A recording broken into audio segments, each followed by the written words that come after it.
ஒளிந்திருக்கும் சமூக அநீதி நூல் வெளியீட்டு விழாவிற்கு வருகின்றிருக்கின்ற சமுதாய உறவுகளுக்கும் பல்வேறு இயக்க தலைவர்களுக்கும் வழக்கறிஞர் பெருமக்களுக்கும் புதுக்கோட்டை, திண்டுக்கல், தென்காசி, ராஜபாளையம், நிலக்கோட்டை பல்வேறு பகுதிகளில் வந்திருக்கின்ற சமூக உறவுகளுக்கும் உங்கள் அனைவரையும் முதற்கு வணக்கம் தெரிவித்து வருக வருக என்று வரவேற்கிறேன். பண்டிதர் பதிப்பகம் வெளியிட்டிருக்கிற இந்த புத்தகம் உள்ஒதுக்கீடு சம்பந்தமான இந்த புத்தகம் உள்ஒதுக்கீட்டில் ஒளிந்திருக்கும் சமூக அநீதி என்கின்ற தலைப்பில் எழுத்தாளர் அருள்முத்துக்குமரன் அவர்கள் தொகுத்திருக்கிறார், எழுதியிருக்கிறார். இது கடந்த மார்ச் மாதம் பெங்களூரில் வெளியீட்டு விழா நிகழ்வு மிக பிரம்மாண்டமாக பெங்களூர் தமிழ் சங்கத்தில் நடைபெற்றது. அதற்கு பிறகு இப்பொழுது மதுரையில், தமிழ்நாட்டில் மதுரையில் இன்று இந்த நிகழ்வு நடக்க இருக்கிறது. ஓரளவுக்கு அதற்கு எல்லாருக்குமே இந்த உள்ளொதுக்கீடு பற்றி உங்களுக்கு தெரிஞ்சிருக்கும் தான் நினைக்கிறேன். ஜப்பான்ல அமெரிக்கா ஜப்பான் அழிக்கிறதுக்கு 2 அணுகுண்டு போட்டதா சொல்லுவாங்க. ஹிரோஷிமா நாகசாகின்ற அந்த நகரத்துல அணுகுண்டை போட்டு அழிச்சது போல தமிழ் சமூகத்தின் பெரும்படியான பறையர் மக்களையும், தேவேந்திர குலோரான சமூக மக்களையும், புறவர், குதிரைவனார் உள்ளிட்ட தமிழ் சமூகங்களை அழிப்பதற்கு கருணாநிதி போட்ட அணுகுண்டு தான் இந்த அருந்ததியர் உள்ஒதுக்கீடு. அருந்ததியர் உள்ஒதுக்கீடு 3% தனியாக கொடுத்திருந்தால் நமக்கு எந்த பிரச்சனையும் இல்லை, எந்த பாதிப்பும் இல்லை. அதிகமான உள்ளிட்ட தலைவர்கள் கேட்டது 3% தனியாக தான் அவர்கள் கேட்டாங்க. ஆனால் கருணாநிதி தனியாக கொடுக்காமல் உள்ளிடுவதற்கு என்ற அடிப்படையில கொடுத்து ஒரு மாபெரும் அநீதியை இழைத்து விட்டார். கிராமத்திலே ஒரு சுழவடை உண்டு, ஒரு பழமொழி உண்டு, இருந்து கெடுத்தான் செத்து கெடுத்தாங்க. அப்படிதான் கருணாநிதி இருந்த பொழுதும் கெடுத்து இன்று அவர் மறைந்த பிறகும் நாம் போராடி கொண்டிருக்கிறோம். இந்த சட்டம் 16 வருடங்கள் ஆகிவிட்டது, அமலுக்கு 16 வருடங்கள் ஆகிவிட்டது. கிட்டத்தட்ட 25,000க்கு மேற்பட்ட புறவர், குதிரைவனார் உள்ளிட்ட சின்ன சின்ன சம்பவங்களுக்கு இன்றைக்கு பெரும் பாதிப்பு ஏற்பட்டிருக்கிறது. யாரும் அரசு பணிக்கு வேலைக்கு செல்ல முடியவில்லை. நிறைய படித்திருக்கிறார்கள், பிஹெச்டி முடித்திருக்கிறார்கள், முனைவர் பட்டம், ஆய்வு பட்டம் வாங்கியிருக்கிறார்கள்.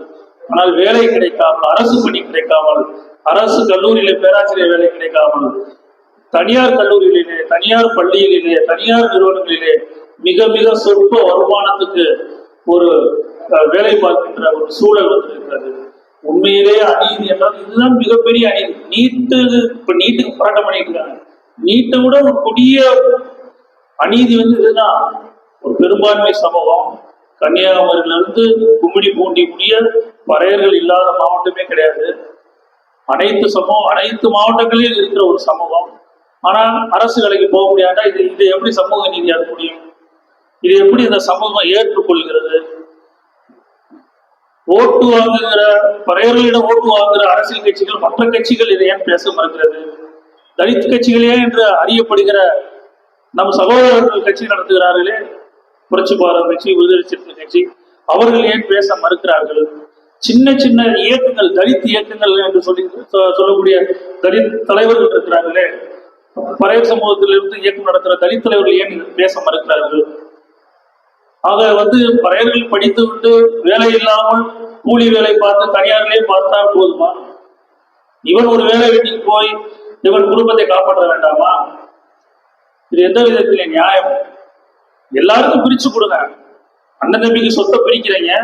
ஒரு அண்ணனுக்கு இந்த வீடு, ஒரு அண்ணனுக்கு அந்த வீடு, இன்னொரு அண்ணனுக்கு அந்த வீடு, இந்த காடு கரண்டு பிரிச்சு கொடுத்தா திரும்ப அவர் பிரிச்சு வாங்கினவருக்கு என் வீட்டுக்கு வரக்கூடாதுல்ல? அப்படிதான் இப்ப நடந்துகிட்டு இருக்கு. இது ஒரு மாபெரும் ஒரு இன அழிப்பு போர்தான். அதிகப்படியான வார்த்தையை சொல்றேன் நினைக்காங்க, ஆனா அதுதான் உண்மை. கடந்த 2004 ஆகஸ்ட் 1ஆம் இந்த உள்ஒதுக்கீடு செல்லும் மாநிலங்களே அந்த சட்டத்தை நடைமுறைப்படுத்தலாம் என்று உச்சநீதிமன்ற தீர்ப்பு வந்த பொழுது எவ்வளவு பேர் ஆதரித்தார்கள். உடனே ட்வீட் போடுறாங்க. அது எப்படி சரியா இருக்கும்? பறையர்கள் அழிந்தால் உங்களுக்கு பரவாயில்லையா? உங்களுக்கு கொடி பிடிக்கிறதுக்கு பறையர்கள் வேணும், போஸ்ட் போடுறதுக்கு பறையர் வேணும், பேரணிக்கு பறையர் வேணும், மாநாடுகளுக்கு பறையர் வேணும், உங்களுக்கு வந்து கூத்து விடுறதுக்கு பறையர் வேணும், 1000 பெண்கள் நின்று ஆரத்தி எடுப்பதற்கு பறையர்கள் வேணும். அந்த பெண்கள் பெற்றெடுத்த பிள்ளைகளின் அரசியலுக்கு நீங்க பேச மாட்டீங்களா? இது என்ன சமூக நீதி?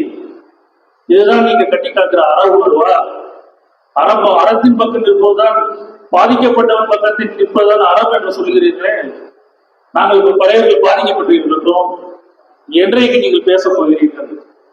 இன்னும் எத்தனை நாளைக்கு தான் இந்த மக்களை ஏமாற்றப் போகிறீர்கள்? நமக்கான பிரச்சனையை பேசாமல் வெவ்வேறு பிரச்சனைகளை ஏன் நீங்கள் தலையில் சுமத்துகிறீர்கள்? பறையர்கள் என்ன சுமை தாங்கிங்களா? எல்லா சுமையும் ஏன் எங்கிட்டே சுமத்தி விடுறீங்க? யாருக்கு பிரச்சனை நடந்தாலும் நான் வீட்டுக்கு வந்து போராடணுமா? ஆனா ஏன் பிரச்சனை ஏன் பேச மாட்டேங்கிறீங்க? இதுல உள்ள ஒரு நோக்கம் என்ன?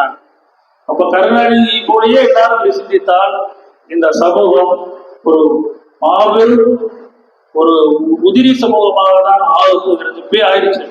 நம்ம பிள்ளைங்கெல்லாம் படிக்கலாம், பிரைவேட்ல போய் வேலைக்கு போய்க்கலாம், அரசு படியே கிடைக்காது, அப்படி ஒரு நிலை வந்துவிட்டது. கடந்த திமுக ஆட்சியில் தோற்று போனதுக்கு நிறைய காரணம் கண்டுபிடித்துக் கொண்டிருக்கிறார்.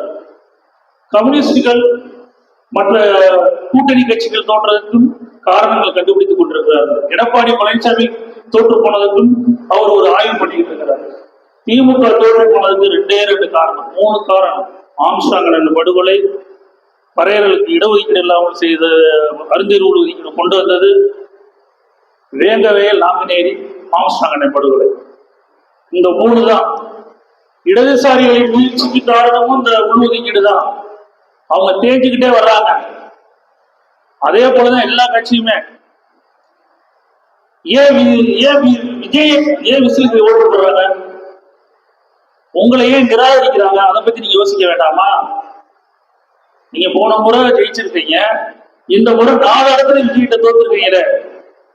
எதனால உங்களை பறையர்கள் நம்பல? இன்னைக்கு விஜய் ஆட்சி மாற்றத்துக்கு பறையர்கள் பங்களிப்பு பெரும் பங்களிப்பு, தேவேந்திர சமூக பங்களிப்பு பெரும் பங்களிப்பு. ஏன் அவர்கள் நம்பவில்லை?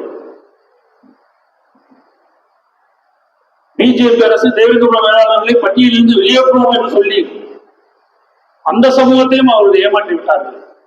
அவர்கள் பட்டியல் வெளியேற்றம் கேட்கிறார்கள், அவர்கள் செய்யவில்லை. அவர்களுடைய வாக்குகளை வாங்கி கொண்டு மோசடியாக நடக்கிறார்கள் என்று புரிந்து கொண்டு தேவேந்திர வேளாளர் சமூகம் அவர்களை நிராகரித்து விட்டார்கள். ஏன் பிஜேபி எல்லா இடத்தையும் தோற்றாங்க? இதுவெல்லாம் ஒரு இண்டிகேட். அரசியல் சொல்லுவாங்க, இது வந்து இண்டிகேட். அவங்களுக்கு வந்து ஒரு மின்மினி பூச்சி மாதிரி, ஒரு வெளிச்சம் மாதிரி இப்ப ஒளிப்பாயிடுச்சு. இதை வந்து நீங்க வந்து புரிஞ்சுக்கிறலாட்டி நீங்க என்ன பண்ண போறீங்க? நீங்க யாருக்கு இயக்கம் நடத்துறீங்க? யாருக்கு கட்சி நடத்துறீங்க? யாருக்கு பொது வாழ்க்கைக்கு வந்துருக்கீங்க? நீங்க யாருக்காக வேலைக்கு வந்து நீங்க யாருக்காக பாடு கொடுத்துட்டு இருக்கீங்க? அதுதான் வேதனையான விஷயம். நான் எல்லா தலைவரையும் நேசிக்கிறேன், எல்லா நண்பர்களையும் நேசிக்கிறேன். ஆனால் எங்களுக்காக நீங்கள் பேச வேண்டும் என்கின்ற ஒரு கோரிக்கையை வைத்து இந்த ஒதுக்கீடு ஆகஸ்ட் மாதம் 2024 1ஆம் தேதி உச்சநீதிமன்ற தீர்ப்பு வந்தவுடன் செப்டம்பர் 15 வணங்காமுடி பதிப்பகம், பண்டிதர் பதிப்பகம், அயோத்தியாசர் அம்பேத்கர் ஆசிரமம் உடனே இதற்கு ஒரு கருத்தரங்கம் மயிலாடுதுறையில் நாங்கள் நடத்தினோம். செப்டம்பர் 19 ஒரு வாரம் கழித்து இதே அரங்கில் எனது தலைமையில் உள்ஒதுக்கீடு சிக்கல்களும் தீர்வுகளும் என்ற தலைப்பில் இங்கே நாங்கள் கருத்தரங்கம் நடத்தினோம். டிசம்பர் மாதம் பெங்களூரிலே ஒரு கருத்தரங்கம் நடத்தினோம். பிறகு பல்வேறு இயக்கங்கள் இது குறித்து போராடின. 2001 பறையர்களுக்கு தனி இடஒதுக்கீடு கேட்டு மக்கள் தேசம் கட்சி சார்பாக கோட்டையை நோக்கி பேரணி. புதிய தமிழகம் கிருஷ்ணசாமி, மருத்துவர் டாக்டர் கிருஷ்ணசாமி அவர்கள் 2024 டிசம்பர் 6-7 புதுதில்லியில் பேரணி நடத்தினார். தேசிய அளவிலே ஒரு கருத்தரங்கம் நடத்தினார். ராம்தாஸ் அத்வாலே போன்றவர்கள், வட இந்திய தலைவர்கள் அந்த கருத்தரங்கில் கலந்து கொண்டார்கள். அண்ணன் ஆசிரியர் உட்பட அங்கே நிறைய பேர் கலந்து கொண்டார்கள். ஜந்தர் மந்திரில் நடந்த ஆர்ப்பாட்டத்திலே கலந்து கொண்டார்கள். அதற்கு பிறகு 2025 ஆளுநர் மாளிகை நோக்கி ஒரு பேரணி சென்னையிலே. ஆக புதிய தமிழக கட்சியும் இன்னும் சில தென் மாவட்டங்களில், திருநெல்வேலி பல பகுதிகளில் சிறிய அளவில் ஆர்ப்பாட்டங்கள், கருத்தரங்கள் நடந்திருக்கின்றன. கரூர் மாவட்டத்திலே ஷார்க் முரளி, சேலம் பக்கத்திலே ஷார்க் முரளி என்ற மணிமேதர்கள் அமைப்பின் தலைவர் அவர் 2-3 கூட்டங்கள் நடத்தினார். சென்னையிலே அனைத்து தலைவர்களையும் ஒருங்கிணைத்து அறிவு சமூக அமைப்பின் தலைவர் தமிழ் முதல்வர் மருத்துவர் கிருஷ்ணசாமி, அண்ணன் புரட்சிமணி, ஆசிரியர், சென்னையில் உள்ள எல்லா தலைவர்களையும் ஒருங்கிணைத்து அவர்கள் இந்த அருந்ததியர் உள்ஒதுக்கீட்டை ரத்து செய்ய சொல்லி ஒரு மாநாடு நடத்தினார். இப்படி இது ஒரு நீர் பூத்த நெருப்பாக ஒரு எரிமலை கீழே ஒரு கனன்று கொண்டிருக்கிற கனலாக இருக்கிறதா வெடித்து சிதறியது. முத்துவேல் கருணை ஸ்டாலினை தூக்கி எறிந்துள்ளார்கள் பட்டியல் சமூக மக்கள். அதிக வாக்கு வங்கி உள்ள மக்களை நீங்கள் ஏமாற்றினால் உங்களுக்கு இப்படித்தான் நாங்கள் தண்டனை கொடுப்போம்.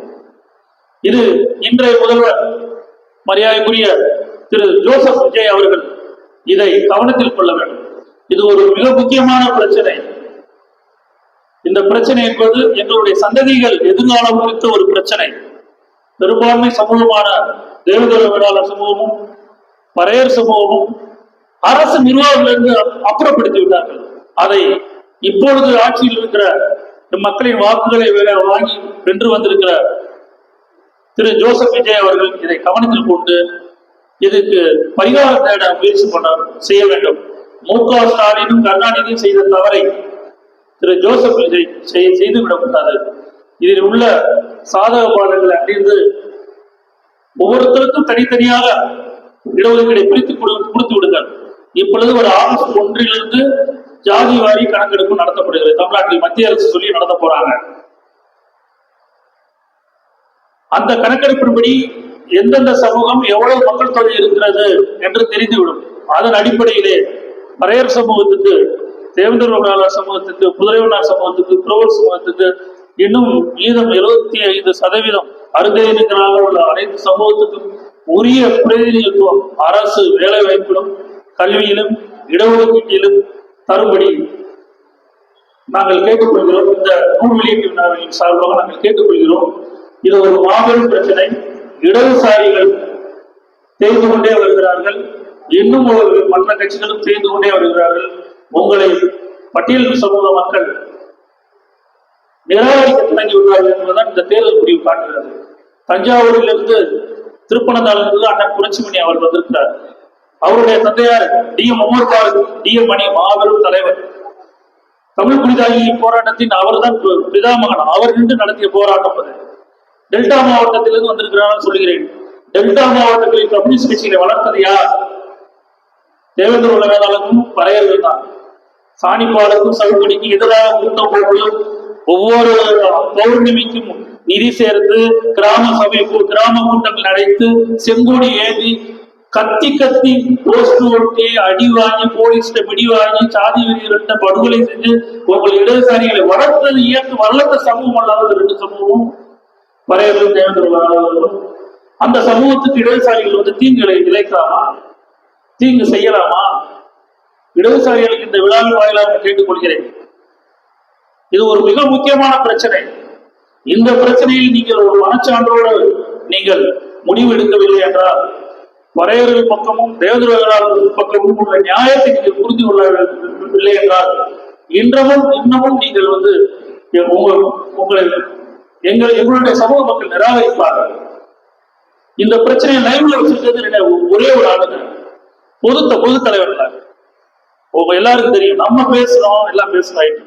இந்த உள்ளொதுக்கீடு பிரச்சனை பொது தளத்துல இன்ன வரைக்கும் உயிர் கூட வச்சிருக்க நம்ம அண்ணன்கள் போலவே இன்னொரு அண்ணன் இருக்கிறார்.